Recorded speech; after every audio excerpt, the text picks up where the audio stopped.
ಮತ್ತು ಸಂಡೂರಲ್ಲಿ ಏನು ಉಪಚುನಾವಣೆ ನಡೆದಿತ್ತು, ಆ ಉಪಚುನಾವಣೆಯಲ್ಲಿ ಅಭೂತಪೂರ್ವಕವಾಗಿ ಕಾಂಗ್ರೆಸ್ ಪಕ್ಷ ಗೆಲುವನ್ನು ಸಾಧಿಸಿದೆ. ಆ ನಿಟ್ಟಿನಲ್ಲಿ ಕಾಂಗ್ರೆಸ್ ಪಕ್ಷ ಗೆಲ್ಲೋದಕ್ಕೆ ಸಹಕರಿಸಿದಂಥ ಎಲ್ಲ ಆ ಕ್ಷೇತ್ರದ ಮತದಾರರಿಗೆ ಧನ್ಯವಾದಗಳನ್ನು, ಅದೇ ರೀತಿ ಅಭಿನಂದನೆಗಳನ್ನು ಹೇಳೋಕ್ಕೆ ಇಷ್ಟಪಡ್ತೀನಿ.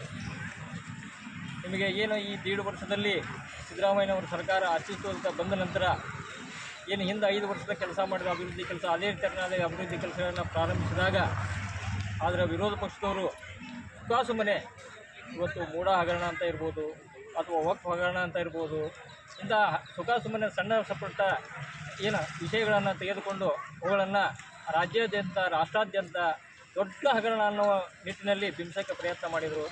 ಅದೇ ರೀತಿ ಗ್ಯಾರಂಟಿ ಯೋಜನೆಗಳ ಮುಖಾಂತರ ಗ್ಯಾರಂಟಿ ಯೋಜನೆಗಳನ್ನು ಏನು ಕಾಂಗ್ರೆಸ್ ಪಕ್ಷ ಜಾರಿಗೊಳಿಸೈತಿ, ಆ ಗ್ಯಾರಂಟಿ ಯೋಜನೆಗಳಿಂದ ನಮ್ಮ ರಾಜ್ಯ ದಿವಾಳಿ ಆಗುತ್ತಾ, ಆರ್ಥಿಕವಾಗಿ ದುರ್ಬಲ ಆಗುತ್ತಾ ಅನ್ನೋ ರೀತಿಯಲ್ಲಿ ಜನರ ಮನಸ್ಸಿನಲ್ಲಿ ಒಂದು ವಿಚಾರವನ್ನು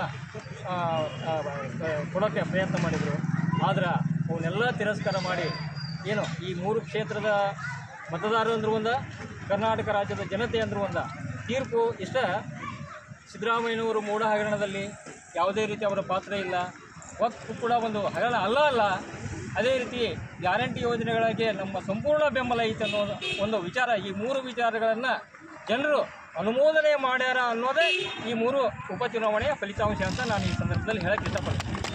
ಆದ್ದರಿಂದ ಮುಂದಿನ ದಿನಮಾನಗಳಲ್ಲಾದರೂ ಕೂಡ ವಿರೋಧ ಪಕ್ಷದವರು ಏನು ಈ 136 ಜನ ಶಾಸಕರ ಆರಿಸಿ ಬಂದು